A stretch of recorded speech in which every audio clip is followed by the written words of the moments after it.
बिस्मिल्लाहिर्रहमानिर्रहीम।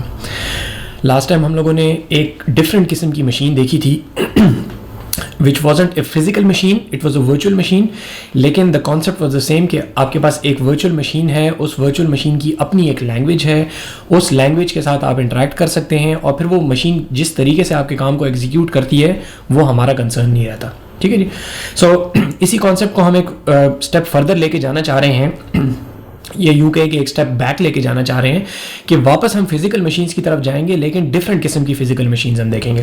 ठीक है कि अभी तक आप लोगों ने जो देखा है तो 32 बिट, 64 बिट या वर्चुअल मशीन जो देखी थी लास्ट टाइम। अब हम ये देखना चाह रहे हैं कि अगर आपके पास डिफरेंट किस्म की मशीनें हैं, तो मशीन्स अगर आपके पास डिफरेंट किस्म की हैं तो इससे मुराद क्या है कि डिफरेंट किस्म की मशीन्स हैं। ठीक है जी। तो इसको समझने के लिए आपको जो टर्मिनोलॉजी आनी चाहिए वो है कि आपकी मशीन के डिफरेंट आर्किटेक्चर्स होते हैं। ठीक है, डिफरेंट तरीके से वो बनाई जाती है, डिफरेंट किस्म के काम कर सकती है, डिफरेंट तरीके से वही काम कर सकती है जो कि और मशीन्स करती हैं। ठीक है जी। तो ये कॉन्सेप्ट होता है आपके आर्किटेक्चर का। टिपिकली आई गेस 2 साल पहले तक होता था, ऑफर होता था आर्किटेक्चर का एक अलग कोर्स, HEC के करिकुलम के मुताबिक आर्किटेक्चर का अलग कोर्स होता था BS के करिकुलम के अंदर। अभी वो HEC ने निकाल दिया है, तो आप लोग भी चूंकि HEC के करिकुलम को फॉलो कर रहे हैं तो आर्किटेक्चर का सेपरेट कोर्स आप लोगों का नहीं होगा, लेकिन उसके अंदर कुछ कॉन्सेप्ट्स बहुत ज़रूरी हैं जो कि आपको आने चाहिए। तो ये जो आपका कोर्स है, this is computer architecture and assembly language, इसका जो आई गेस ऑफिशियल नाम है वो ये है शायद, बट इवन अगर नहीं भी है तो assembly language is the place where you can learn those concepts of architecture, क्योंकि आगे जाके कहीं पे भी नहीं आएंगे। सो ये कॉन्सेप्ट्स बहुत इंपॉर्टेंट है, तो हम थोड़ा सा शिफ्ट उस तरफ करना चाह रहे हैं कि आर्किटेक्चर की साइड से, again we are going to come back to assembly language दोबारा भी, लेकिन आर्किटेक्चर की साइड से आपकी मशीन के अंदर क्या चीज़ें फ़र्क होती हैं जिसकी वजह से आपके प्रोग्राम्स के ऊपर फ़र्क पड़ता है, और कल को जाके आप वो जो हाई परफॉर्मेंस कंप्यूटिंग की बात हम बार बार करते हैं उससे क्या इफेक्ट आता है। आज ही के लेक्चर में आपको एक बड़ी स्पेसिफिक एग्जांपल में बताऊंगा कि आर्किटेक्चर चेंज करने से क्या फ़र्क आता है। तो इंडस्ट्री के अंदर एक मेजर शिफ्ट है, आप लोगों को शायद पता भी होगा, लेकिन बहरहाल आज के लेक्चर में हम वो बात करेंगे which is like this year, it's very recent, तो उसकी वजह से काफ़ी फ़र्क पड़ा है। तो आर्किटेक्चर से आपको समझ आएगी कि वो फ़र्क क्या है। ठीक है जी। So we'll get to that. So we are going to step back a little bit, और हम दोबारा से ये देखेंगे कि आपकी मशीन जब कोई चीज़ एग्जीक्यूट करती है तो वो किस तरीके से करती है। ठीक है जी। सो हम लोगों ने पहले ये बात की हुई है, दोबारा एक नज़र देख लेंगे कि आपका प्रोग्राम काउंटर होता है जो कि ये बताता है कि अगली इंस्ट्रक्शन कौन सी एग्जीक्यूट होनी है। ठीक है जी। जो इंस्ट्रक्शन एग्जीक्यूट करनी होती है उसको पहले जाके इंस्ट्रक्शन मेमोरी कहते हैं, या von Neumann architecture, von Neumann architecture आपको पहले बताया था कि उसमें इंस्ट्रक्शंस और डाटा दोनों एक ही जगह पे पड़े होते हैं। ठीक है, वही आपकी रैम होती है, कोड भी वहीं पे पड़ा होता है, डाटा भी वहीं पे पड़ा होता है, लेकिन for the sake of generality हम इसको कहते हैं कि इंस्ट्रक्शन मेमोरी से जाके आप इंस्ट्रक्शन को फेच करते हैं। ठीक हो गया जी। सो इंस्ट्रक्शन जब आपने फेच कर ली है, वही फेच डिकोड एग्जीक्यूट साइकिल है, उसको थोड़ा तफसील से देख रहे हैं अभी हम। आपने इंस्ट्रक्शन फेच कर ली, वो इंस्ट्रक्शन फेच करने के बाद आप उसको डिकोड करते हैं। ठीक है, रजिस्टर्स के अंदर कोई वैल्यूज़ पहले से पड़ी होंगी, तो रजिस्टर्स का डब्बा भी हमने यहाँ पे बना दिया। जब आप उस इंस्ट्रक्शन को डिकोड कर लेते हैं तो उसको डिकोड करने के बाद फिर आप उसको ALU या अरिथमेटिक लॉजिक यूनिट जो है, जो आपका एक्चुअल एग्जीक्यूशन वाला पोर्शन होता है, उसके हवाले करते हैं कि भाई इस इंस्ट्रक्शन में हमने ये काम करना है, ये पकड़ो और इसको जाके एग्जीक्यूट करो। ठीक है, सो फेच, डिकोड और एग्जीक्यूट। लेकिन एग्जीक्यूट सिर्फ इतना काम नहीं होता, एग्जीक्यूट में आमतौर पे ये होता है कि मेमोरी के लिए कोई डाटा हम प्रोड्यूस करते हैं, तो अगर कोई ऐसा हमने डाटा प्रोड्यूस किया जो कि मेमोरी में राइट करना है तो उसको जाके हम मेमोरी के अंदर राइट करेंगे। ठीक है जी, ये एरो जो है, या अगर आपने रजिस्टर के अंदर कोई वैल्यू करनी है तो वो रजिस्टर के अंदर भी वापस यहाँ से जाके इस जगह पे रजिस्टर के अंदर राइट की जाती है। तो एग्जीक्यूशन का जो स्टेप है उसके अंदर 2-3 काम हो सकते हैं, या आप मेमोरी से डाटा ला सकते हैं, या मेमोरी में डाटा डाल सकते हैं, या रजिस्टर के अंदर कोई वैल्यूज मॉडिफाई कर सकते हैं। ठीक है, चाहे फ्लैग्स हैं या आपके पास नॉर्मल रजिस्टर्स हैं। तो ये आपके पास पूरे का पूरा जो एक सिंप्लीफाइड, अभी भी ये सिंप्लीफाइड ही है, जाहिर बात है आपके जो एक्चुअल हार्डवेयर होता है उसके अंदर जाके बहुत सारी तफसीलात होती हैं, डिटेल्स होती है, सर्किटरी बहुत सारी होती है, बट यू कैन इमेजिन कि ये आपके पास मेजर कंपोनेंट्स होते हैं जिनके ऊपर आगे हम डिस्कशन करना चाह रहे हैं। ठीक है जी। So this is that same fetch, decode, execute cycle जो कि हमने बिल्कुल शुरू में देखा था। अभी उसकी थोड़ी सी तफसील देख रहे हैं कि एग्जीक्यूशन के अंदर हमारे पास ये 3 चीज़ें हो गई। ठीक है जी, एक ALU वाला पोर्शन जिसको हम अगेन एग्जीक्यूट कहेंगे, एक मेमोरी वाला पोर्शन जिसके राइट करना, इसको हम कहेंगे कि ये मेम है, और फिर उसके बाद रजिस्टर्स के अंदर वापस ला के डाटा को राइट करना, तो इसको कहा जाता है राइट बैक। ठीक है जी। तो specifically we have fetch, decode, ALU के अंदर कुछ काम, फिर मेमोरी के ऊपर राइटिंग और फिर रजिस्टर्स के अंदर राइटिंग, ठीक है। ये आपके पास 5 काम है। इनको हम थोड़ा सा, चूंकि बार बार हमने इस्तेमाल करना है तो इनको हम शॉर्ट हैंड दे देंगे। हम इसको कहेंगे कि this is fetch F, decode D, ALU के अंदर चूंकि एग्जीक्यूशन है उसको हम X कहेंगे, मेमोरी के अंदर राइटिंग को हम M कहेंगे और writing back to the registers को हम W कहेंगे, ठीक है। तो ये 5 मेजर काम हैं, 5 ही हैं, हाँ जी 5 ही हैं। ये 5 मेजर काम है जो कि आपकी एक इंस्ट्रक्शन की एग्जीक्यूशन के अंदर इस्तेमाल होते हैं, ठीक है। ये 5 काम आपकी तकरीबन हर इंस्ट्रक्शन के अंदर होते हैं। ये हो सकता है कभी आपने मेमोरी के अंदर राइटिंग नहीं करनी, मिसाल के तौर पर अगर आप इंक्रीमेंट कर रहे हैं रजिस्टर को तो मेमोरी के अंदर राइटिंग नहीं होगी, या अगर आप सिर्फ मेमोरी में राइटिंग कर रहे हैं, मूव कर रहे हैं कोई चीज़, तो उसके अंदर रजिस्टर पे राइट बैक नहीं होगा। बट जनरली आपको समझ आ गया कि ये 5 काम है जो कि आपकी किसी एक इंस्ट्रक्शन की एग्जीक्यूशन में होते हैं, ठीक हो गया। ओके, ये होते किस तरीके से हैं? ये होते इस तरीके से हैं कि आपके पास एक चीज़ होती है जिसको कहा जाता है क्लॉक साइकिल। आप लोगों ने DLD वगैरह में शायद पढ़ा होगा, नहीं पढ़ा तो थोड़ा सा बता देता हूँ आपको कि आपके पास एक क्लॉक लगी होती है आपके CPU के अंदर जो कि थोड़ी थोड़ी देर के बाद एक पल्स जनरेट करती है, ठीक है। जो आप कहते हैं ना हमारा 15 गीगाहर्ट्ज़ का प्रोसेसर है, तो वो 15 गीगाहर्ट्ज़ का मतलब है कि वो पल्स 15 गीगाहर्ट्ज़ टाइम्स जो है वो एग्जीक्यूट होती है, मतलब कि 15 बिलियन टाइम्स मोर और लेस आपके 1 सेकंड के अंदर वो पल्स जनरेट करती है, ठीक है। तो up down up down up down वो पल्स जो जनरेट होती है, तो उस पल्स के जब वो पल्स एक जनरेट होती है तो इनमें से इन 5 में से कोई एक काम किया जाता है, ठीक है। स्पेसिफिक लिखता हूँ तो फिर पता चलेगा। ओके, सो ये आपके पास क्लॉक की पल्स जनरेट होती है। सो दिस इज वही वोल्टेज है आपकी अप डाउन। तो ये अगर आपको याद है तो ये अप वोल्टेज है, ये आपकी डाउन वोल्टेज है, ठीक है। इस तरीके से ये पल्स जनरेट होती है एट अ फिक्स्ड इंटरवल। ये आपकी फिजिकल हार्डवेयर क्लॉक होती है इसके अंदर CPU के अंदर, जो कि आपकी प्रोसेसर स्पीड को डिफाइन करती है, ओके। इसके अंदर हम जो नोटेशन इस्तेमाल कर रहे हैं, आगे हमने चूंकि इसको लेके चलना है तो नोटेशन को ज़रा समझ लें कि हम कहेंगे कि जब भी कोई एक क्लॉक की पल्स आएगी या क्लॉक का साइकिल आएगा, इसको क्लॉक का साइकिल कहा जाता है अप डाउन का, तो उसको हम कहेंगे कि ये पहला क्लॉक का साइकिल था, फिर दूसरा साइकिल, फिर तीसरा साइकिल, फिर चौथा साइकिल। तो पहला साइकिल, दूसरा साइकिल, तीसरा साइकिल, चौथा साइकिल, 5वां साइकिल, छठा साइकिल, 7वां और 8वां। ये 8 साइकिल्स मैंने आपको दिखा दिया। Obviously these are billions of cycles per second आपके पास जनरेट हो रहे होते हैं, ठीक है। और इसको हम लिखेंगे इस तरीके से कि जब आपके पास लेट से कोई एक इंस्ट्रक्शन है, कोई भी इंस्ट्रक्शन आपके पास, लेट से ऐड की इंस्ट्रक्शन या मल्टीप्लाई की इंस्ट्रक्शन आपने दी, वो इंस्ट्रक्शन एग्जीक्यूट करने के लिए क्या होता है कि उस इंस्ट्रक्शन के जो 5 फेजेस हैं आपके पास, तो वो एक एक साइकिल के अंदर एग्जीक्यूट होंगे, ठीक है। ये हमेशा ऐसा ज़रूरी नहीं है, लेकिन फिलहाल इसको इस तरीके से देखें कि जब एक क्लॉक का साइकिल आएगा तो इंस्ट्रक्शन फैच की जाएगी, फिर दूसरा साइकिल आएगा तो इंस्ट्रक्शन को डिकोड किया जाएगा, फिर क्लॉक का साइकिल आएगा तो एग्जीक्यूट किया जाएगा, फिर आएगा तो उसको मेमोरी वाला काम किया जाएगा और फिर राइट बैक। फिर उसके बाद जो अगली इंस्ट्रक्शन है आपकी अगले क्लॉक साइकिल पे उसको फैच किया जाएगा and so on and so fourth, ठीक है। इस बात को अच्छे तरीके से समझ लें, नोटेशन आपको समझ आनी चाहिए। इसके ऊपर आगे हमने काफ़ी सारी बहस करनी है, ठीक है। सो इसेंशियली होता ही है कि आपकी सर्किटरी इस तरीके से डिफाइंड होती है कि जब यहाँ से पल्स आती है, हाई वोल्टेज आती है, तो सब लोग काम अपना कर लेते हैं, फिर रुक जाते हैं, फिर अगली वो आती है तो अगला फेज एग्जीक्यूट किया जाता है, फिर अगली फेज आती है तो एग्जीक्यूट किया जाता है, ठीक है जी। सुबह होती है सारे काम करते हैं, रात होती है चुप करके बैठ जाते हैं, ठीक है। But it happens so quickly कि हमें पता नहीं चलता, ठीक हो गया। सो जो हम डिबगर के अंदर काम करते रहे हैं, जब हम उसको कहते थे ना F1, तो वो उस F1 के नतीजे में ये 5 फेजेस ऑटोमेटिकली से ज़्यादा होती थी, लेकिन for the sake of simplicity इन पाँचों को एग्जीक्यूट करके हमें बता देता था एक साथ, ठीक है जी। बात को अच्छे तरीके से समझ लें, इसको तफसील से बात करनी है, ओके।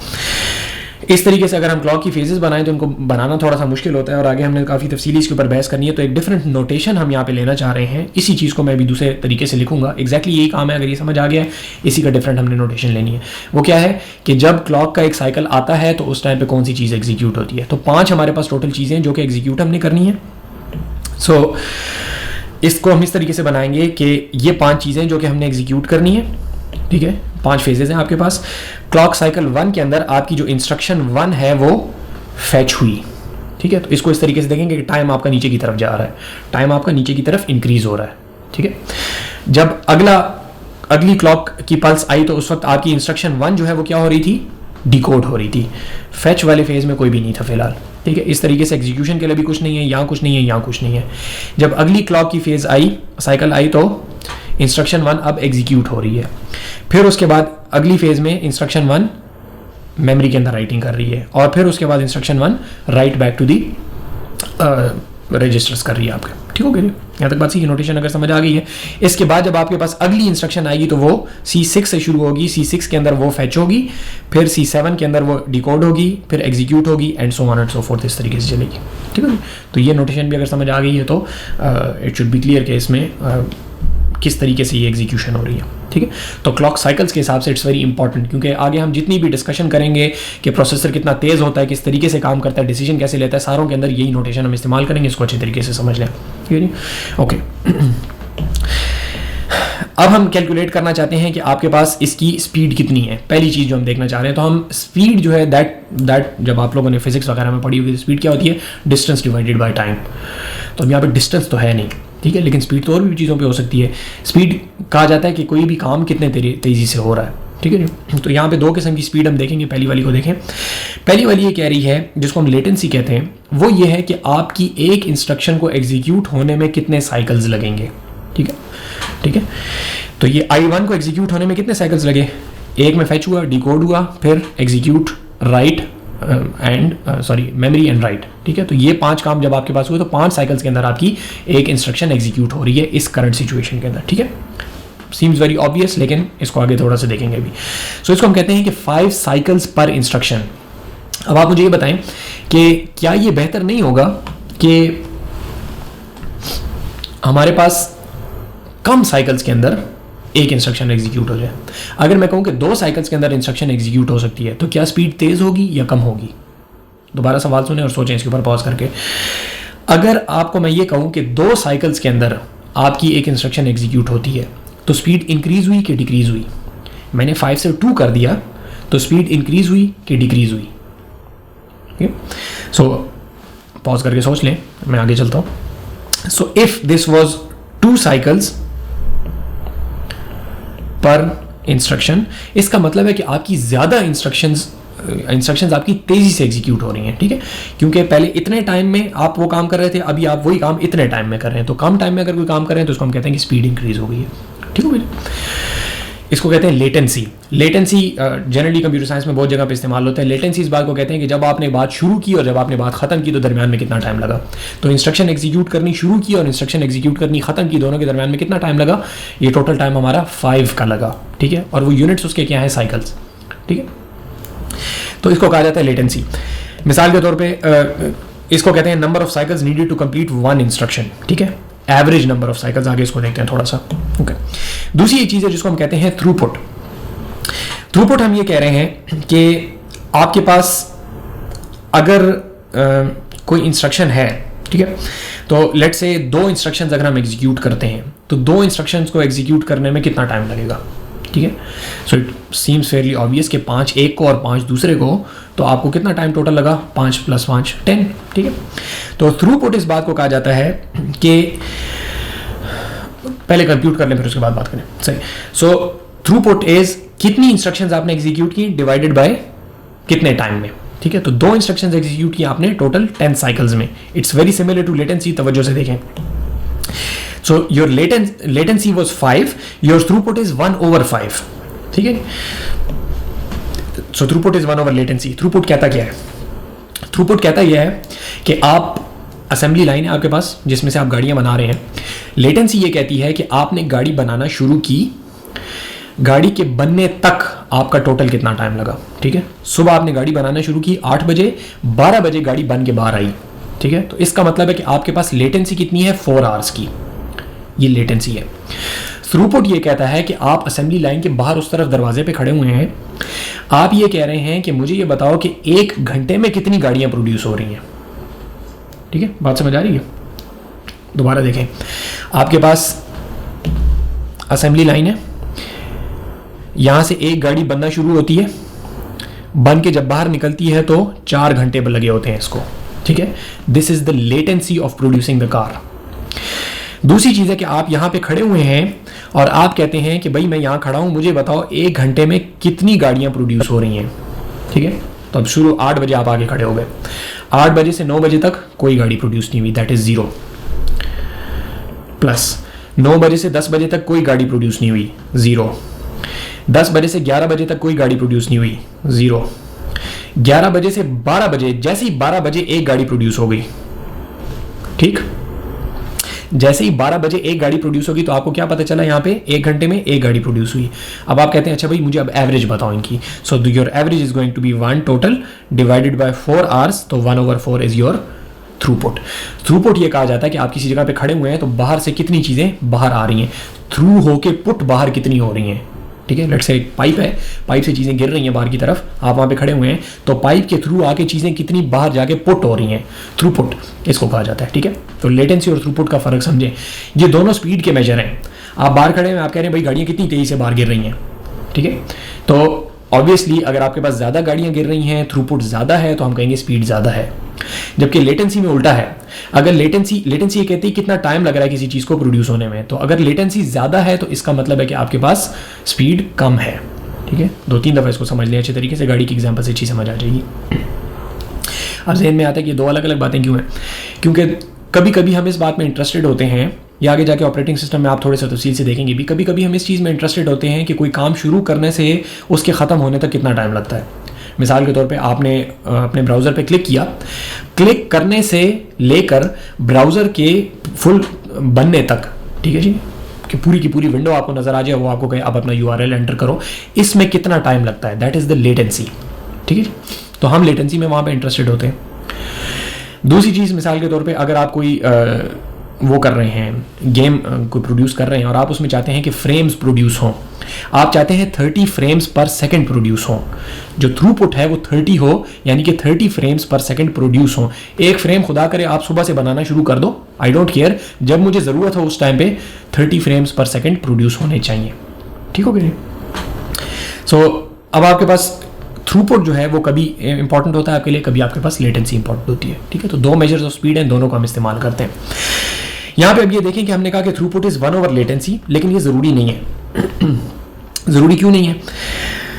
पहले तो उसको ये देखें कि ज़रूरी इस वजह से नहीं है कि फ़र्ज़ करें आपके पास यहाँ पे यही जो असेंबली लाइन है, इसके अंदर आपके पास 2 गाड़ियाँ एट अ टाइम प्रोड्यूस हो सकती हैं। ठीक हो गया, तो आप सुबह आए, इस सारी चीज़ को मिटाएं,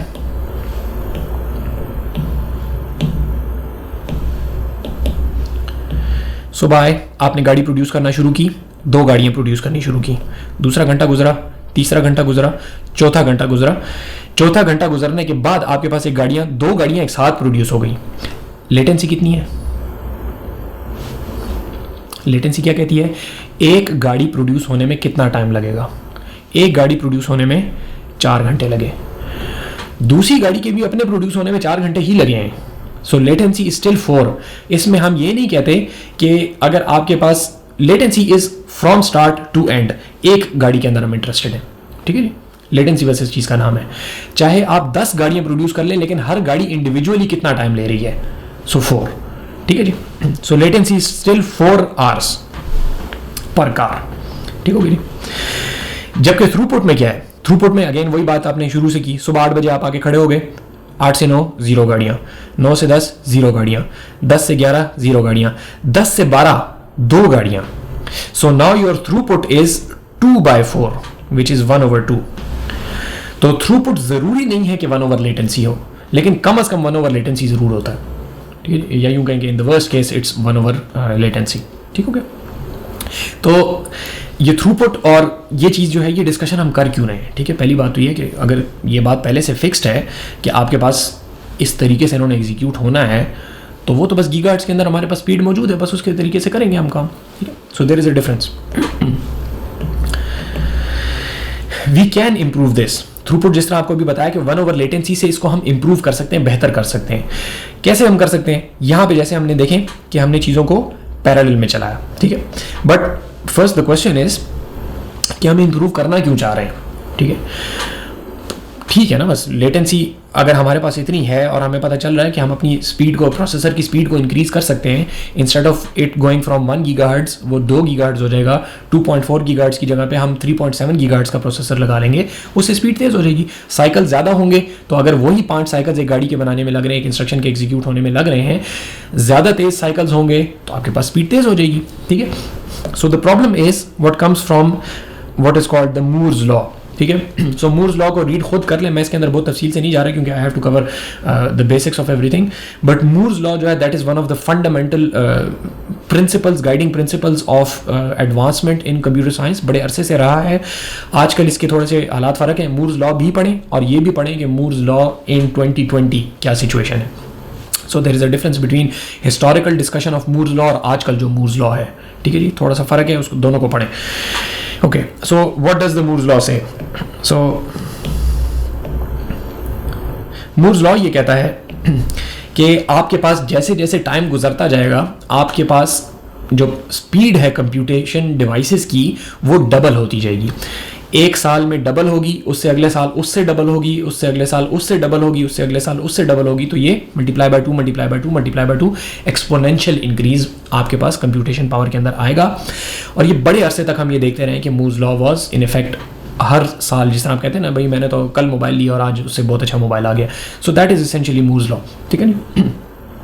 सो मूर्स लॉ ये कहता है कि आपके पास जो सेमीकंडक्टर्स की स्पीड है वो डबल होती जाएगी एवरी ईयर। सो जैसे जैसे आपके पास प्रोसेसर इंक्रीज हो रहा है उसी तरीके से आपके पास मेमोरी भी इंक्रीज हो रही है। बट द डिफरेंस इज कि memory is being increased at 1.1 times पिछले साल से। तो अगर आज 100 उसकी स्पीड है तो अगली दफ़ा उसकी स्पीड 110 होगी, जबकि प्रोसेसर की स्पीड आपकी 100 से 200 हो जाएगी। सो वो 23 से ऊपर जा रहा है और ये भी ऊपर जा रहा है, एक्सपोनेंशियली जा रहा है, लेकिन थोड़ा स्लो जा रहा है।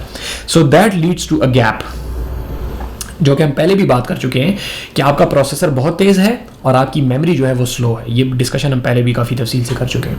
उसके लिए हम लोगों ने कैश बीच में लगा लिया, बहुत सारे हमने काम किए। But the thing is processor is still so fast कि कैश लगाने के बावजूद आपके पास बहुत सारे काम इस तरह के होते हैं कि प्रोसेसर कहता है कि मुझे बताओ कि मैं क्या करूँ, और प्रोसेसर फारिग बैठा हुआ है, ठीक है जी। उसकी एक अच्छी एग्जाम्पल यहाँ पर ये ले लें कि we need to utilize them fully, ये बात तो आपको पता चल गई।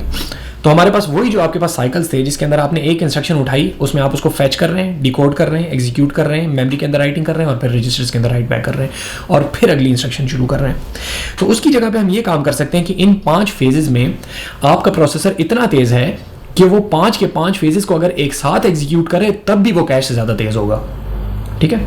अगर वो 5 काम एक साथ करे तो भी वो कैश से ज़्यादा इंक्रीज होगा। बट द प्रॉब्लम इज हम एक ही इंस्ट्रक्शन को जब तक फैच नहीं करते हम उसको डिकोड नहीं कर सकते, ठीक है। हम फैच करेंगे फिर डिकोड करेंगे, फैच होगी फिर एग्जीक्यूट होगी, डिकोड होगी फिर एग्जीक्यूट होगी। हम 5 के 5 काम एक साथ नहीं कर सकते एक इंस्ट्रक्शन पे। तो फिर ये बात की क्यों है? बात इसलिए की है कि हम एक इंस्ट्रक्शन को एग्जीक्यूट करेंगे, फैच करेंगे, जब हम उसको डिकोड कर रहे होंगे उस टाइम पे हम किसी और इंस्ट्रक्शन को फैच कर लेंगे, ठीक है। देखिए क्लॉक साइकिल 1 जब आया तो हमने क्या किया, इंस्ट्रक्शन 1 को फैच किया। ये देख लें I1 है, इंस्ट्रक्शन 1 को हमने फैच किया। अब जब अगला क्लॉक साइकिल आएगा तो इस इंस्ट्रक्शन को हम करेंगे डिकोड जैसे पहले कर रहे थे। But while it's being decoded हम जाके क्या करेंगे, इससे अगली जो इंस्ट्रक्शन है, जो कि हमें पता होता है ना कि अगली इंस्ट्रक्शन कहां से आ रही है, प्रोग्राम काउंटर को पता होता है कि अगली इंस्ट्रक्शन कहां से आ रही है, उसको जाके हम फैच भी कर लेंगे, ठीक है। सो जिस टाइम पे इंस्ट्रक्शन 1 डिकोड हो रही है उस टाइम पे इंस्ट्रक्शन 2 फैच हो रही होगी। तो प्रोसेसर इतना तेज है कि वो दोनों काम एक साथ कर सकता है, ठीक है। फिर इसके बाद अब इंस्ट्रक्शन 1 ने कहां जाना है, उसने जाके एग्जीक्यूट होना है। जब वो एग्जीक्यूट हो रही होगी तो इंस्ट्रक्शन 2 को हम डिकोड कर लेंगे और जब इंस्ट्रक्शन 2 डिकोड हो रही होगी उस टाइम पे हम इंस्ट्रक्शन 3 को फैच कर लेंगे जाके, ठीक है। सो इंस्ट्रक्शन 3 उस वक्त फैच हो रही होगी। तो ये प्रोसेसर आपका 3 काम एक साथ कर रहा है। थोड़ा सा और एक स्टेप आगे चले, जब आपके पास इंस्ट्रक्शन 1 मेमोरी के अंदर राइटिंग कर रही होगी उस टाइम पे इंस्ट्रक्शन 2 एग्जीक्यूट हो रही होगी और इंस्ट्रक्शन 3 जो है वो डिकोड हो रही होगी और इंस्ट्रक्शन 4 जो है वो फैच हो रही होगी, ठीक है। ये करके भी दिखाएंगे, अभी कागज़ पे कर रहा हूँ, इसको फिर मैं आपको रन करके भी दिखाऊंगा इंशाल्लाह। ये बात समझ आ गई थी। इस तरीके से आपके पास ये एक स्टेप आगे चलेगा तो इंस्ट्रक्शन 1 जो है वो अपना राइट बैक कर रही होगी और इस वक्त तक इंस्ट्रक्शन 5 जो है वो फैच हो रही होगी, ठीक हो गया। And so on and so fourth. Instruction 1 आपके पास खत्म हो जाएगी, फिर इंस्ट्रक्शन 2 खत्म होगी, फिर उससे अगले उसमें इंस्ट्रक्शन 3 खत्म होगी, ठीक है। यहाँ पे देखें अगेन लेटेंसी क्या है, लेटेंसी इज स्टिल 5। क्यों? क्योंकि एक इंस्ट्रक्शन ने जब शुरू किया और जब वो खत्म हुई तो उसके दरमियान में आपके पास स्टिल 5 साइकिल्स तो लगेंगे, उसका तो कोई इलाज हमारे पास नहीं है।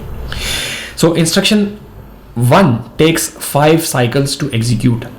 लेकिन अगर ये 5 साइकिल्स आप कहें कि इंस्ट्रक्शन 1 ने लगा दिए, उस वक्त तक हमने इंस्ट्रक्शन 2 का खाता शुरू नहीं किया था। इंस्ट्रक्शन 2 खुद जाहिर बात है 5 ही साइकिल्स लेगी, वो बात तो तय हो गई। लेकिन हम जो बाहर खड़े हुए देख रहे हैं उसको, हमें पता चला कि इंस्ट्रक्शन 1 आई, यहाँ तक तो हमने 5 घंटे इंतज़ार कर लिया, 5 साइकिल्स हमने इंतज़ार कर लिया। अब इसके बाद जैसे ही हमारे पास, पहली बात तो ये कि instruction 2 also takes 5 cycles, instruction 3 also takes 5 cycles, लेकिन टोटल साइकिल्स जो हमें दोनों के इंस्ट्रक्शंस के एग्जीक्यूट होने में नजर आए वो कितने नजर आए? 6। हम सुबह के खड़े हो गए, साइकिल 1 कुछ भी नहीं, साइकिल 2 कुछ भी नहीं, साइकिल 3 कुछ भी नहीं, साइकिल 4 कुछ भी नहीं, साइकिल 5 पे इंस्ट्रक्शन 1 खत्म, साइकिल 6 पे इंस्ट्रक्शन 2 खत्म, साइकिल 7 पे इंस्ट्रक्शन 3 खत्म। ठीक है, ये देखें, साइकिल 5 के ऊपर इंस्ट्रक्शन 1 खत्म, साइकिल 6 के ऊपर इंस्ट्रक्शन 2 खत्म, साइकिल 7 के ऊपर इंस्ट्रक्शन 3 खत्म। तो अब इसके बाद से जो हमें नजर आ रहा है, हमें क्या नजर आ रहा है कि एक साइकिल के अंदर एक इंस्ट्रक्शन खत्म हो रही है। ठीक है, एक इंस्ट्रक्शन खत्म होने में कितना टाइम लग रहा है? 1 साइकिल लग रहा है। मैं ये नहीं कह रहा कि लेटेंसी 5 से चेंज हो रही है, लेटेंसी अभी भी वही 5 है, लेकिन हमें देखते हुए जो चीज़ नज़र आ रही है वो क्या नज़र आ रही है अब के बाद से कि एक साइकिल के अंदर एक इंस्ट्रक्शन खत्म हो रही है। So total it takes is 6, और हम ये कहेंगे कि 1 cycle is used per instruction. हमें जो नजर आ रहा है वो ये नजर आ रहा है कि एक साइकिल होता है, एक इंस्ट्रक्शन खत्म होती है, एक साइकिल होता है, एक इंस्ट्रक्शन खत्म होती है, एक साइकिल होता है, एक इंस्ट्रक्शन खत्म होती है। इसको कहा जाता है कि this is 1 CPI। So CPI is a very important concept जो कि आगे जाके हम इसको देखेंगे भी। सो इसको कहा जाता है कि 1 साइकिल पर इंस्ट्रक्शन, आपके पास एक इंस्ट्रक्शन के लिए एक साइकिल ही लगेगा। क्यों बेनी? So this is the ultimate objective to make things work like this. Obviously इसके अंदर कुछ मसाइल हैं, लेकिन आप देखें कि हमने क्या किया, इस चीज़ को हमने कर लिया पैरेललाइज। ठीक है जी, पैरेललाइज हमने किस तरह कर लिया कि आपके पास ये एक पाइप है, ठीक है जी, ये आपके पास एक पाइप है, इसने 5 किलोमीटर चलना है। आपके पास पहली इंस्ट्रक्शन जो है वो आती है यहाँ पे, दूसरी इंस्ट्रक्शन यहाँ पे इंतज़ार में खड़ी हुई है, फिर तीसरी इंस्ट्रक्शन इंतज़ार में खड़ी हुई है। ठीक है जी, जब आप इन इंस्ट्रक्शंस को एग्जीक्यूट करना शुरू करते हैं तो आपके पास पहले इंस्ट्रक्शन 1 यहाँ पे आती है। ठीक है, इंस्ट्रक्शन 1 जब आगे जाती है तो इंस्ट्रक्शन 2 आगे आती है। ये अब आगे जाते जाएंगे तो एक एक करके एक स्टेज ये लोग आगे जाते जाएंगे। ठीक है जी, इंस्ट्रक्शन 1 खत्म, इंस्ट्रक्शन 2 खत्म, इंस्ट्रक्शन 3 खत्म। तो now it's sort of like a pipeline, और उस पाइपलाइन के अंदर ये चीज़ें इन पैरेलल एक किस्म की एग्जीक्यूट कर रही हैं। ठीक है, इसकी मिसाल इस तरह है कि अगर आप लोगों ने एक बकेट जो है वो यहाँ से लेके जानी है, पानी आपने एक बहुत बड़ा सारा कंटेनर है वो यहाँ से आपने वहाँ पहुँचाना है, तो आप ये कर सकते हैं कि एक बाल्टी के अंदर डालें, उसको उठाएं, वहाँ ले जाएं, बाल्टी खाली करें, फिर वापस आएँ, अगली बाल्टी भरें, ले जाएं, फिर ख़त्म करें, फिर आएँ, एक बाल्टी लें, वहाँ ले जाएं, ख़त्म करें। एक तरीका ये है। But if you have 5 baltis you can fill 1 balti. ये बंदा रवाना हो गया, जब तक ये जा रहा है रास्ते में तो अगले बंदे ने अगली बाल्टी भर ली और ये भी पीछे रवाना हो गया, और दूसरा भी आ गया, और तीसरा भी आ गया, और चौथा भी आ गया, और 5वां भी आ गया। ये 5 के 5 वहाँ जाएंगे, वहाँ पर अपनी बाल्टियाँ खाली करेंगे और फिर वापस आएंगे। ठीक है, तो now you can speed things up by a lot. और इसको अगर आप ज़्यादा वो कर दें तो आप यूँ कर सकते हैं कि एक पाइपलाइन लगा लें, यहाँ से पानी उसके अंदर एक बाल्टी डालें, दूसरी बाल्टी डालें, तीसरी बाल्टी डालें, और वहाँ पे बड़ा सारा पाइप है तो वहाँ पे जाके एक बाल्टी, 2 बाल्टी, 3 बाल्टी, 4 बाल्टी, तो now it's a continuous stream. ठीक है जी, सो इस चीज़ को कहा जाता है पाइपलाइनिंग। यहाँ पे हम लोगों ने ये देखी है एक ऐसी पाइपलाइन जिसके अंदर 5 काम एक साथ एग्जीक्यूट हो सकते हैं। कुछ आपके पास ऐसी पाइपलाइंस भी होती हैं जिसके अंदर 5 से ज़्यादा काम एक साथ एग्जीक्यूट हो सकते हैं। कुछ ऐसी होती हैं जिसके अंदर 5 से कम चीज़ें एक साथ एग्जीक्यूट हो सकती हैं। But we have achieved parallelism, और इसको कहा जाता है कि ये आपके पास प्रोसेसर के अंदर थ्रेड्स हैं। ठीक है जी, हाइपर थ्रेडिंग जिसको कहा जाता है। सो this is the concept of hyper threading. अभी आपने सुना होगा कि आपके पास एक प्रोसेसर के अंदर मल्टीपल थ्रेड्स जो हैं वो मैनेज कर रहे होते हैं मल्टीपल इंस्ट्रक्शंस को। ठीक है जी, हाइपर थ्रेडिंग थोड़ा सा फर्क है, लेकिन बहरहाल इसको समझने के लिए आप इस तरीके से देख सकते हैं। सो this is in principle the concept of pipelining. Pipelining आपके पास फंडामेंटल कॉन्सेप्ट है आर्किटेक्चर का। इसके ऊपर बहुत सारे जो इश्यूज हैं वो आगे फर्दर हम होते भी हैं, इसके ऊपर कुछ हम भी डिस्कस करेंगे। ठीक है जी, सो प्रॉब्लम ये है कि कुछ इंस्ट्रक्शंस जो हैं वो ज़्यादा टाइम लेती हैं एक एग्जीक्यूट होने में। मिसाल के तौर पे अगर आप मेमोरी के अंदर राइटिंग कर रहे हैं और बहुत बड़ा सारा चंक आपने राइट करना है, ठीक है, मिसाल के तौर पे डबल वर्ड अगर आप राइट कर रहे हैं तो जाहिर बात है डबल वर्ड के राइट होने में ज़्यादा टाइम लगेगा और आपके एक बाइट के राइट होने में कम टाइम लगेगा। ठीक है, तो कुछ इंस्ट्रक्शंस आपके पास ऐसी होती हैं जो कि ज़्यादा टाइम लेती हैं एग्जीक्यूट होने में। तो अगर मिसाल के तौर पर ये I1 यहाँ पे फंस जाए, सॉरी ये I1 अगर इस जगह पे फंस जाए और ये मेमोरी राइटिंग के अंदर बहुत ज़्यादा टाइम ले रहा हो तो जाहिर बात है कि I2 फिर अगली एग्जीक्यूशन नहीं कर सकती। ठीक है, क्योंकि एक स्टेप बाय स्टेप आपकी इंस्ट्रक्शंस है ना, पहली इंस्ट्रक्शन एग्जीक्यूट होगी तो फिर अगली एग्जीक्यूट होगी। ठीक है, इन इश्यूज़ को हम थोड़ा सा तफसील में देखेंगे थोड़ा बाद में जाके, लेकिन फिलहाल यूँ समझें कि अगर आपके पास वो पाइपलाइन है और अगला बंदा रुक गया है वहाँ पर, वो नहीं चल रहा आगे, तो जाहिर बात है पीछे से ब्लॉकेज आएगी फिर उसके अंदर। ठीक है, तो जो इंस्ट्रक्शंस आपके पास ज़्यादा टाइम लेती हैं, तवज्जो से सुने, कॉन्सेप्ट बड़ा इंपॉर्टेंट है, बड़ा सिंपल सी बात है कि अगर I1 ज़्यादा टाइम ले रही है मेमोरी के अंदर राइट करने में, तो पीछे पूरी की पूरी पाइपलाइन को वो ब्लॉक करेगी। ठीक है जी। अगर कोई ऐसी इंस्ट्रक्शन है जो कि बहुत ज़्यादा टाइम ले रही है तो वो ब्लॉक करेगी। अगर की क्या बात है, खामखा कुछ इंस्ट्रक्शन होगी जो कि ज़्यादा टाइम लेगी। But here's the thing which is very important, कुछ अरसे तक ये एकेडमिक थी, लेकिन now it's a very important, very practical aspect. These are complex instructions which take a lot of time to execute. ठीक है जी। तो आप कहेंगे ठीक है, कुछ इंस्ट्रक्शंस कॉम्प्लेक्स होंगी, कुछ सिंपल होंगी, but that is not the case.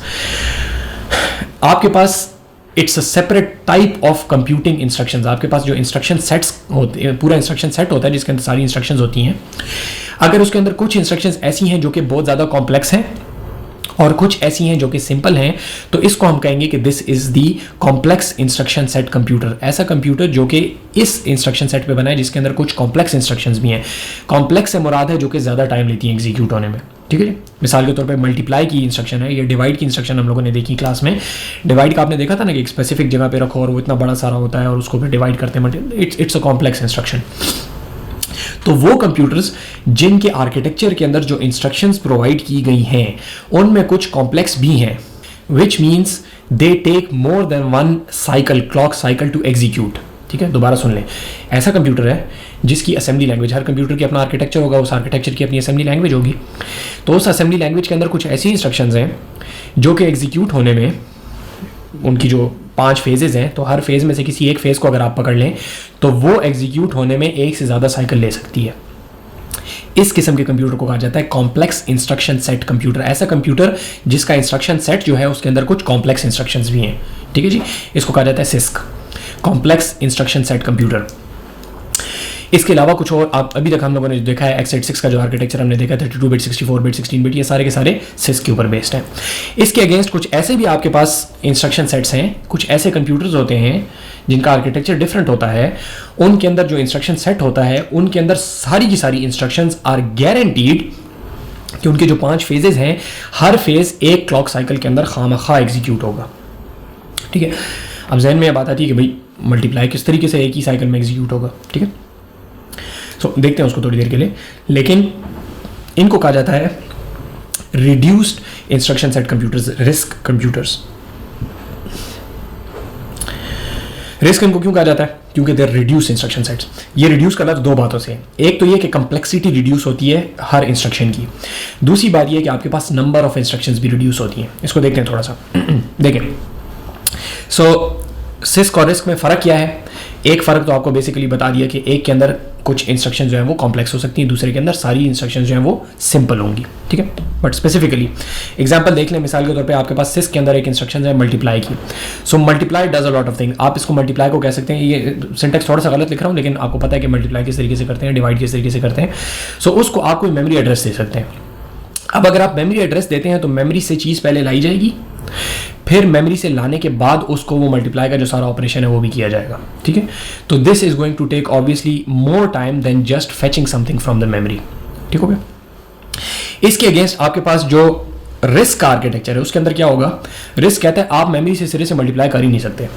आप, हमने कहा था ना, एडिशन की थी कि भाई ऐड दिस वैल्यू, और मेमोरी का एक एड्रेस हमने उसको दे दिया था because we were using CISC. अगर आप रिस्क के अंदर हो, वो कहता है मैंने मेमोरी के अंदर एडिशन करनी नहीं है। हमने कहा था ना भाई 2 काम होंगे तो दोनों में से एक चीज़ जो है रजिस्टर होनी चाहिए, क्योंकि मेमोरी एड्रेस वगैरह का मसला ही है वो। रिस्क ये कहता है अगर आपने 2 नंबर्स को ऐड करना है, 2 नंबर्स को सबट्रैक्ट करना है, दोनों को पहले रजिस्टर में लेके आओ। रजिस्टर में लाना आपकी जिम्मेदारी है। जब आप ले आएंगे तो फिर मैं एडिशन कर दूंगा। तो अब ये देख के जहन में ये आता है कि भाई ये तो ज़्यादा कॉम्प्लेक्स हो गया, हमारे हिसाब से कॉम्प्लेक्स हो गया। कोड लिखना हमारे लिए थोड़ा सा कम्बरसम हो गया। हमें एक काम के लिए 3 काम। देखें यहाँ पे हमने क्या किया, पहले नंबर 1 को एक रजिस्टर में लाओ, ये दिस इज द रजिस्टर। ठीक है। दिस इज लोड, जैसे मूव करते थे उस तरह लोड। ठीक है। रिस्क का थोड़ा सा सिंटेक्स फ़र्क है, ये आप पहले देख चुके हैं कि सिंटेक्स फ़र्क हो सकता है डिफरेंट असेंबली लैंग्वेजेस का। num2 को दूसरे रजिस्टर में लेके आए और फिर आपने इसको मल्टीप्लाई किया A0 को A1 के साथ। ये ऐसा क्यों किया? क्योंकि रिस्क ये कहता है कि you are only allowed to do arithmetic operations on 2 registers. Memory बीच में आप कर ही नहीं सकते। तो भाई किस तरह करेंगे मेमोरी के ऊपर अगर काम करना है? मेमोरी को रजिस्टर में लाएं, यहाँ पे काम करें, फिर वापस मेमोरी में राइट करें। तो this seems like a lot more work. पहले तो हम लोगों ने बड़ी आसानी से कर लिया था, एक इंस्ट्रक्शन लिखी थी, काम हो गया था। द डिफरेंस इज सिस्क के अंदर, कॉम्प्लेक्स इंस्ट्रक्शन सेट कंप्यूटर्स के अंदर हमारे लिए एज अ प्रोग्रामर काम करना आसान है। हम थोड़ी इंस्ट्रक्शन से मल्टीप्लिकेशन कर सकते हैं। कंप्यूटर के लिए वो ज़्यादा मुश्किल इस सेंस में है कि it has to worry about the pipeline now, कि I1 जो है वो एग्जीक्यूट होने के टाइम पे स्लो होगी तो मैं पिछले पाइपलाइन की ब्लॉकेजेस उसके अंदर आती हैं। रिस्क के अंदर जो डिसएडवांटेज है वो क्या है कि we as programmers have to write more code, लेकिन जो एडवांटेज है वो क्या है कि once we do write that code तो आपकी मशीन को फिर ज़्यादा नहीं सोचना पड़ता, ठीक है। तो आपकी पाइपलाइन बड़ी साफ सुथरी हो जाती है। अगर आपको पता है कि everything is going to flow at a particular speed तो आपके पास पाइपलाइन बड़ी स्मूथ चलती है, ठीक है जी। थोड़ा सा इसको देखें दोबारा, और रिस्क को हम थोड़ा सा आगे तफसील से देखना चाह रहे हैं तो उसको देखेंगे आराम से। So what's the difference? Six के अंदर कॉम्प्लेक्स इंस्ट्रक्शंस होती हैं, रिस्क के अंदर इंस्ट्रक्शंस एक इंडिविजुअल इंस्ट्रक्शन अपनी जगह पे सिंपल होती है, ठीक है जी। जिसमें यहाँ पे देखें आपने कहा लोड लोड, इन दोनों को आपस में बस मल्टीप्लाई कर दो, उसके अंदर ना कोई लोडिंग वाली बात है ना और कोई बात है, बस सीधी सी बात है ये दो नंबर्स इनको आपस में मल्टीप्लाई कर दो, ठीक है जी। इसके अंदर आप वहाँ पे जो आप करते थे ना कि मेमोरी एड्रेसिंग बहुत तरीके से आप कर सकते थे कि भाई बेस ले लो, साथ ऑफसेट ले लो, बेस ऑफसेट को आपस में एक मल्टीप्लाई कर दो नंबर के साथ, बहुत सारे तरीकों से वो जो स्क्वायर ब्रैकेट के बीच में हमने आधी अरिथमेटिक की थी, वो सारे के सारे रिस्क के अंदर उतने तफसील से नहीं होते, बहुत थोड़े होते हैं, ठीक है जी। सो इंस्ट्रक्शंस आपके पास सिंपल हैं, तो अगर आप रिस्क से असेंबली लैंग्वेज सिखाना शुरू करें तो वो और ज़्यादा आसान होगी, ठीक है। हम क्यों नहीं सिखाते उसकी एक वजह है, लेकिन उसको बाद में बात करेंगे तक। ओके, सो रिस्क सिस्क की इंस्ट्रक्शंस जो हैं वो कॉम्प्लेक्स होती हैं और रिस्क की आसान होती हैं। सिस्क की जो इंस्ट्रक्शंस हैं वो ज़्यादा भी होती हैं। क्यों? क्योंकि अगर आप ये कह रहे हैं कि भाई मल्टीप्लाई के लिए एक ऑपरेशन बनाओ, डिवीजन के लिए एक ऑपरेशन बनाओ, इस काम के लिए एक ऑपरेशन बना दो, इस काम के लिए दूसरी इंस्ट्रक्शन बना दो, इस काम के लिए तीसरी इंस्ट्रक्शन बना दो, इंस्ट्रक्शंस आप बनाई जाते हैं क्यों? ताकि प्रोग्रामर को आखिर में एक काम करने के लिए एक इंस्ट्रक्शन मिले और वो बड़ी आसानी से काम कर ले, ठीक है। दोबारा सुने, सिस्क के अंदर आपके पास नंबर ऑफ इंस्ट्रक्शन ज़्यादा होती हैं, ऑलमोस्ट थाउजेंड्स होती हैं आपके पास। क्यों? क्योंकि हर वो काम जो कि कंप्यूटर बनाने वालों ने, आर्किटेक्चर बनाने वालों ने समझा होता है कि ये काम प्रोग्रामर्स को आमतौर पे करना पड़ता है और ये 10-15 स्टेप्स उनको करने पड़ते हैं, फिर जाके वो काम होता है। तो वो उसके लिए क्या करते हैं, 10-15 स्टेप्स के लिए एक इंस्ट्रक्शन बना देते हैं, ठीक है। तो जो जो यूज़ केसेस उनके जहन में आते जाते हैं वो उनके लिए इंस्ट्रक्शंस बनाते जाते हैं, ठीक है। Risk on the other hand क्या कहता है कि ये छोटे छोटे ब्लॉक्स मैंने आपको दे दिए, बस ये ब्लॉक्स हैं, इन ब्लॉक्स के ऊपर आप जाके काम करें। आपने जो भी लॉजिक बनानी है इन्हीं ब्लॉक से आप बनाएंगे। इसकी मिसाल इस तरह है कि अगर आपके पास वो छोटे छोटे बिल्डिंग ब्लॉक्स होते हैं ना, जिनको मिला के चीज़ वो खिलौने मिलौने बनाते हैं, ठीक है।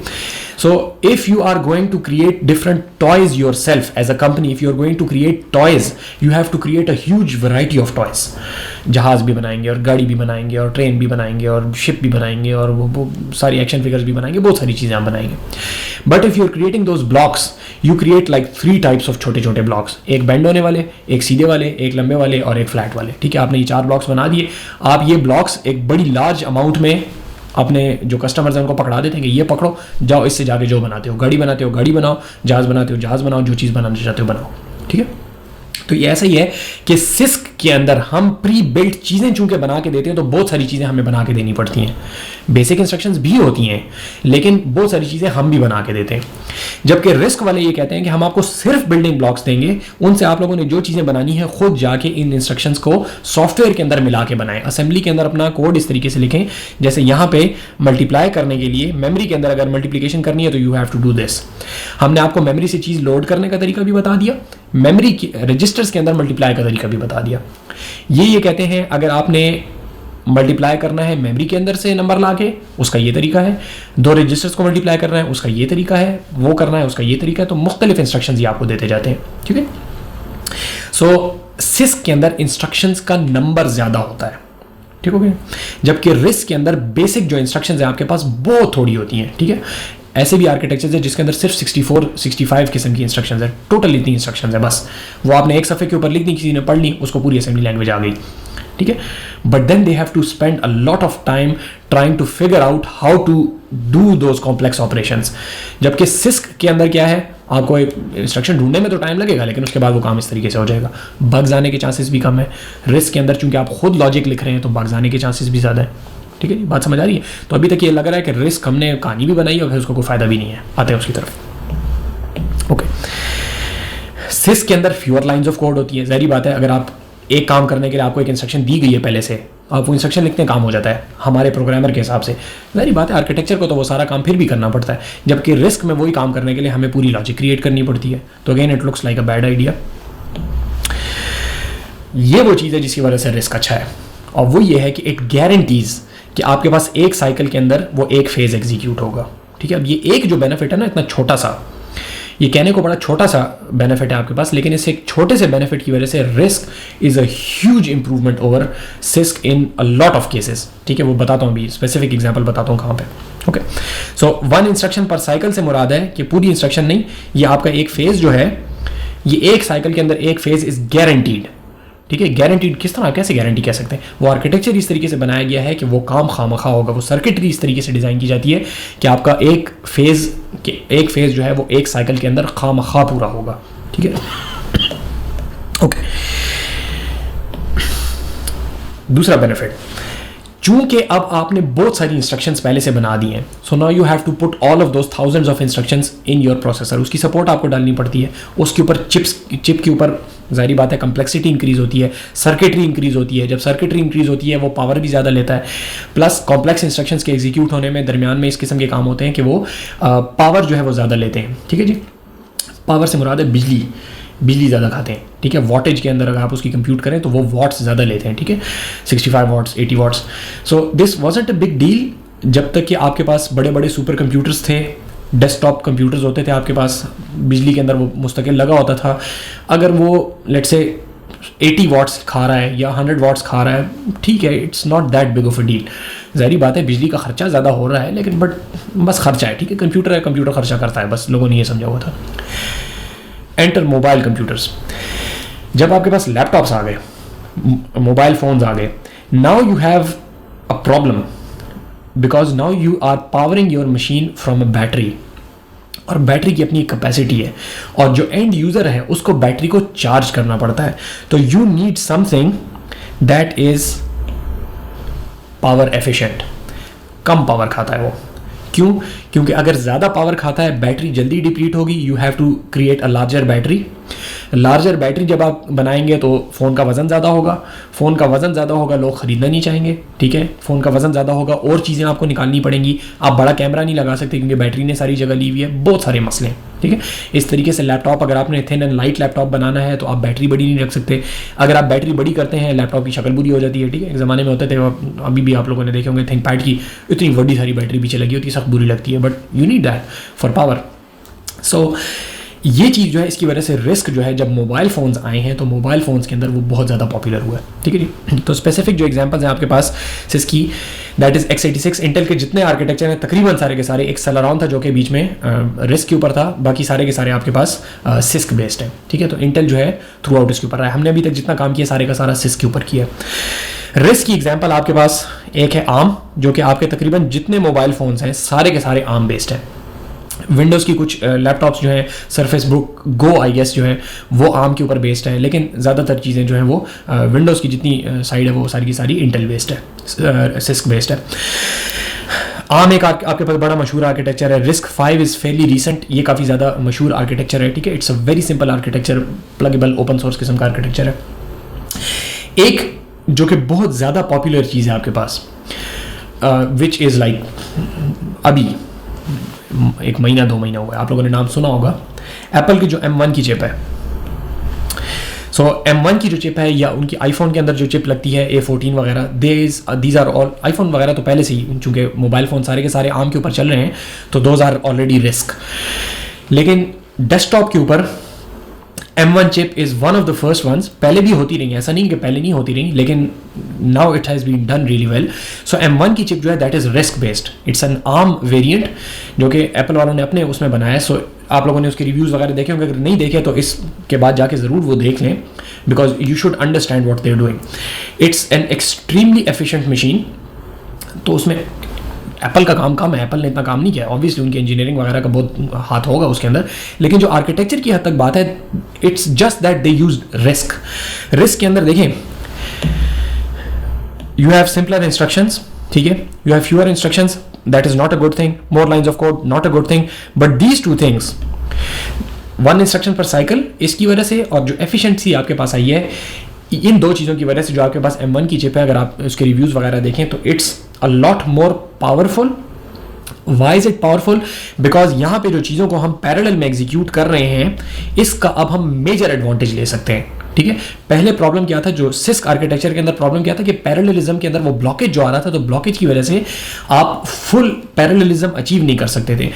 और जिस जमाने में ये आर्म के आर्किटेक्चर्स, रिस्क के आर्किटेक्चर्स बने थे, उस टाइम पे पैरेललिज्म के अंदर इतनी रिसर्च वगैरह नहीं थी. ठीक है, अब we have a lot of research in high performance computing, parallelism, बहुत सारी चीज़ें हमारे पास मौजूद हैं जो कि उन बेनिफिट्स और आर्म की इस simple concept of one cycle पर इंस्ट्रक्शन, इनको मिलाकर जो वो चीज़ बनाई गई है, उससे फ़ायदा क्या हुआ कि it's a lot faster, plus it's extremely memory efficient. ठीक है जी. सो द डिफरेंस अगर आप रिव्यूज़ वगैरह में तफसील से फिर देख सकते हैं. द डिफरेंस इज कि if a machine, N equivalent machine is taking like 65 watts here, it's going to take 5 watts here. तो कितना ये मल्टीप्लाई करें ज़रा इसको, मुझे तो नहीं पता. 5 into I guess 12, 13. ठीक है. So if you have a battery of 100, पहले वो 1 घंटा चल रही थी, तो अब वो 13 hours चलेगी. ठीक है, इन थ्योरी. सो नॉट इतनी बड़ी इंप्रूवमेंट नहीं है, it's twice the amount of time, लेकिन यूँ आप समझ सकते हैं कि कितनी कम पावर के ऊपर it's achieving more. What's the problem, what's the drawback, why is nobody else doing it? The reason is this: you have a high level code over here, let's say C++ or Python or Java or whatever. ठीक है, all of this is eventually going to have to compile to assembly या machine code, and you have a huge amount of software. पूरी दुनिया जान के software लिखे हुए हैं, ठीक है, जो जो चीज़ें आप इस्तेमाल करते हैं. If you are going to change the underlying assembly, now you have to change your code. At least इसको आपको रिकम्पाइल करना पड़ेगा, जो 1-2 लेक्चर पहले हमने बात की थी. At least you have to recompile the code. Apple can do it because Apple has a limited number of software. ठीक है, उन्होंने अपने सॉफ्टवेयर्स को रिकम्पाइल कर लिया. ठीक है, फाइनल कट ले लिया, उसको रिकम्पाइल कर लिया, सफारी को रिकम्पाइल कर लिया, जो जो चीज़ें उनकी, it's a fixed hardware, it's a fix software, उसको उन्होंने रिकम्पाइल कर लिया, मॉडिफाई कर लिया, ऑप्टिमाइज कर लिया, सारा कुछ कर लिया. They can do it. Windows can not do it because Windows is providing support for a huge amount of software, and unless everybody puts in the effort to recompile their software to a RISC assembly और machine code, Windows can not shift. ठीक है जी, बात समझ आ रही है? So the idea now is you have these RISC machines coming out which are now laptop machines, not even phones. पहले तो अगर ये काम नहीं भी होता तो फिर भी आपको RISC आर्किटेक्चर का इसलिए पता होना चाहिए था बिकॉज पूरी दुनिया के मोबाइल फ़ोन्स के ऊपर, टैबलेट्स के ऊपर यही काम चल रहा है और आपको पता है कि वो बहुत ज़्यादा पॉपुलर है. But now after this shift, और लैपटॉप्स जो हैं वो एफिशिएंसी इतनी ज़्यादा वो है कि now people are going to think seriously about the RISC architecture. So long story short, we have to look at RISC, कैसे काम करता है, उसकी असेंबली की शक्ल कैसे होती है. बहुत ज़्यादा तफसील में हम नहीं जाएंगे क्योंकि असेंबली के कॉन्सेप्ट्स वही होंगे, वही बात होगी, वही स्टैक होगा, उसी तरीके से काम होंगे सारे के सारे. सिर्फ आपने ये देखना है कि रजिस्टर के नाम कैसे फ़र्क है, कौन सी इंस्ट्रक्शंस आपके पास फ़र्क हैं और वो किस तरीके से एग्जीक्यूट होती हैं. तो नेक्स्ट टाइम हम इंशाल्लाह रिस्क के एक पीस ऑफ कोड को देखेंगे, उसका एक छोटा सा हेलो वर्ल्ड हम देखेंगे कि उसके अंदर हम किस तरीके से एक छोटा सा कोड लिख सकते हैं और उसको फिर हम एग्जीक्यूट करने की कोशिश करेंगे. ठीक है जी. So this is going to be a different type of assembly language that you are seeing. So आप लोगों ने x86, 16-bit, 32-bit, 64-bit उनको देख लिया. Those were all CISC. फिर हम लोगों ने दरम्यान में एक वर्चुअल मशीन देख ली which was a completely different architecture. It was a virtual machine. It wasn't even physical. तो वो CISC RISC वाली बात ही नहीं थी वहाँ पे. Now we are looking at a completely different type which is RISC architecture, and the idea is it's going to have fewer instructions. It's going to have simpler instructions, but it's going to be different. So we have to look at it briefly in order to understand it. ठीक है, तो next time इंशाल्लाह वो करेंगे.